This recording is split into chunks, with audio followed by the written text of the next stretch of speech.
اور اگر انہوں نے یہ طے کر لیا ہے کہ پاکستانی ادیب ہیں ان کو ہم نے چین بلانا ہے تو پھر بلانا ہے. تو ایک تو یہ تھوڑا سا بتائیے گا کہ یہ سارے جو آپ نے سنکیانگ کا یہ پورا جو سفر نامہ تھا، اس کا پورا جو سفر ہے اس کے پیچھے کیا تھا، یہ یعنی بیسیکلی آپ چین گئے کیوں؟ اور دوسرا یہ ایک آپ نے لکھا ہے مشاہد حسین سید کے حوالے سے، بڑا آپ نے خوبصورت اس میں لکھا ہے کتاب میں کہ مشاہد نے چینی سفیر کے سامنے میری تعریفوں کے پل باندھ دیے اور ایسے پل باندھے جتنے پل شہر بیجنگ سے تبت کے شہر لاسا تک چلتی ٹرین کے راستے میں بھی نہیں آتے. تو مشاہد حسین سید کا کردار اس میں کیا تھا؟ ایکچولی یہ جو انویٹیشن تھی یہ بالکل ان ایکسپیکٹڈ تھی. آلموسٹ اسٹیٹ وزٹ آپ کہہ لیں، سرکاری دورہ. میں الحمدللہ ہم نے حد المقدور کوشش کی کہ جنوبی پنجاب کے جو مسائل ہیں، جو مشکلات ہیں، چیلنجز ہیں، ان کو ہم شبانہ روز محنت کر کے مل کر as a team work in کو حل کریں. اس میں صحت عامہ کے چیلنجز تھے، اس میں تعلیم کے میدان کے چیلنجز تھے، اس میں پینے کا صاف پانی جس تھے، اس میں تعلیم کے میدان کے چیلنجز تھے، اس میں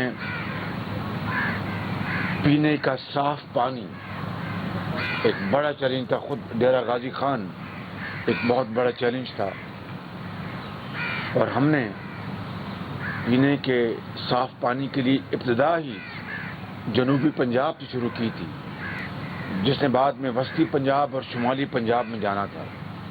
اور یہ شاید پنجاب کی تاریخ کا سب سے بڑا یہ منصوبہ تھا. اس کی مکمل تیاری ہو گئی تھی، اور جو متعلقہ جو کمیٹیز تھیں، افسران تھے، ٹینڈرز سب ہو گئے تھے، اور ابتدا یہاں سے ڈیرہ غازی خان سے کی جا رہی تھی. لیکن بدقسمتی سے میں تفصیل میں جائے بغیر جب ٹینڈر کھل گئے تو میں چاہتا تو وہ ٹینڈر پہ میں وہ کانٹریکٹس اوارڈ کر دیتا. لیکن جس طرح میں نے کہا کہ تفصیل میں نہیں جاؤں گا، 70 ارب روپے کا فرق آیا اوریجنل ایسٹیمیٹس اور جو ٹینڈر جو کھلے ان کے درمیان. 70 ارب روپے کا یعنی ایسکلیشن یعنی اضافہ کر دیا گیا تھا. لمبی بات ہے، میں نے پھر جب تحقیق کی تو اس میں بدقسمتی سے ایک بہت بڑا فراڈ نکلا. میرے لیے اب دو راستے تھے کہ یا میں پنجاب کے عوام کو اور جنوبی پنجاب کے عوام سے جو میں شروع کر رہا تھا یہ پروجیکٹ، میں یہ کانٹریکٹ اوارڈ کر دیتا اور 70 ارب روپے اضافی اس قوم کی جیب سے ناجائز نکال دیتا. میرے لیے ممکن نہیں تھا. میں نے اس ٹینڈر کو کینسل کیا اور منزل صاف پانی کی بہت دور ہو گئی. لیکن ہم نے ہمت نہیں ہاری. اس کے باوجود بھی حکومت 2018 میں اپنی مدت ختم کرنے سے پہلے ڈیرہ غازی خان سے ہم نے صاف پانی کا دوبارہ ہم نے وہاں پر آغاز کر دیا تھا. اب کیا حال ہے آپ بہتر جانتے ہیں، مجھے اس کا علم نہیں.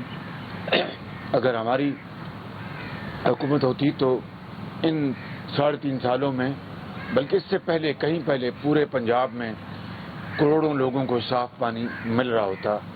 الحمدللہ یہ کو میں بڑی بات نہیں کر رہا، بلکہ عملی جو طور پر ہم نے عوام کی خدمت کی ہے اسی کی روشنی میں بات کر رہا ہوں. اور صاف پانی جو ہے یہ کسی بھی سوسائٹی کے لیے ایک بہت ہی ایک بڑا چیلنج ہوتا ہے. اگر قوم کو، بچوں کو، بزرگوں کو، بہنوں ماؤں کو صاف پانی ملے گا تو ان کی صحت الحمدللہ، ان کی تندرستی اتنی زیادہ اچھی ہوگی. اور میرے نزدیک اس سے زیادہ نہ کوئی خدمت ہے نہ کوئی عبادت ہے.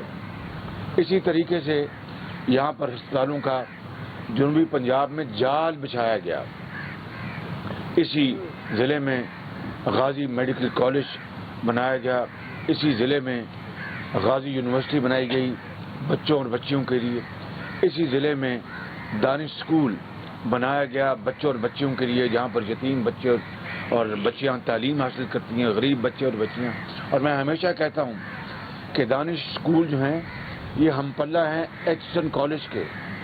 ایچ این کالج میں تو عمراء اور اشرافیہ ان کے بچے جاتے ہیں. ایچ این کالج میں ڈیرہ غازی خان یا رحیم یار خان یا کوٹ سبزل یا کوٹ چھٹن کے بچے اور بچیاں وہاں پر وہ ان کے لیے خواب ہے, وہ ان کے آہنی سلاخوں سے داخل بھی نہیں ہو سکتے. لہذا یہ ایچ این کالج دانش اسکول کے نام پر اس قوم کے غریب بچوں اور بچیوں کے لیے بنائے گئے, جو انتہائی ہنرمند, محنتی اور قابل بچے ہیں, اور وہ آج الحمدللہ دانش اسکول سے پڑھ کر حکمت اور دانش کا جو لبادہ اوڑھ کر قوم کی خدمت کر رہے ہیں. اور یہ پورا جال ہم نے جنوبی پنجاب میں بچھایا, چاہے وہ آپ کا بھاول نگر ہے, چاہے آپ کا ڈیرہ غازی خان ہے, چاہے وہ یہ کون سے ضلع راجن پور, اور اس طرح ہم نے اس کا جال بچھایا الحمدللہ. تونسا میں مجھے کل پتہ لگا اور بڑی تکلیف ہوئی کہ تونسا میں دانش اسکول جو ہم نے آلموسٹ مکمل کر لیا تھا وہ ابھی تک مکمل نہیں ہوا. یہ ہے اس نئی تبدیلی سرکار کی. کیا کیا میں آپ کو بتاؤں. کل رات میں نے اپنی تقریر میں کافی بات کر دی. اگر صحت عامہ کو لیں تو الحمدللہ آپ دیکھیں کہ یہاں پر جو میڈیکل جو ہسپتال ہے اس کو رینوویٹ کیا گیا. آپ کو راجن پور کے میڈیکل ہسپتال کو ڈسٹرکٹ ہاسپٹل اس کو رینوویٹ کیا گیا. لوگ دیکھ کر حیران رہ جاتے تھے کہ اتنے, وہ آج بزرگ مجھے یہاں نظر نہیں آ رہے, ایک ہوتے تھے میرے ساتھ ہمیشہ, ان کو تو میں پہچان رہا ہوں جو پیچھے بیٹھے ہوئے ہیں, لیکن ایک بزرگ تھے وہ مجھے آج نظر نہیں آ رہے. وہ بڑا ہمیشہ ساؤتھ پنجاب کی بات کیا کرتے تھے. اللہ تعالیٰ ان کو صحت دے, امید ہے وہ خرید سے ہوں گے. اسی طریقے سے آپ دیکھیں کہ مظفر گڑھ میں پہلے طیب اردوان ہسپتال بنا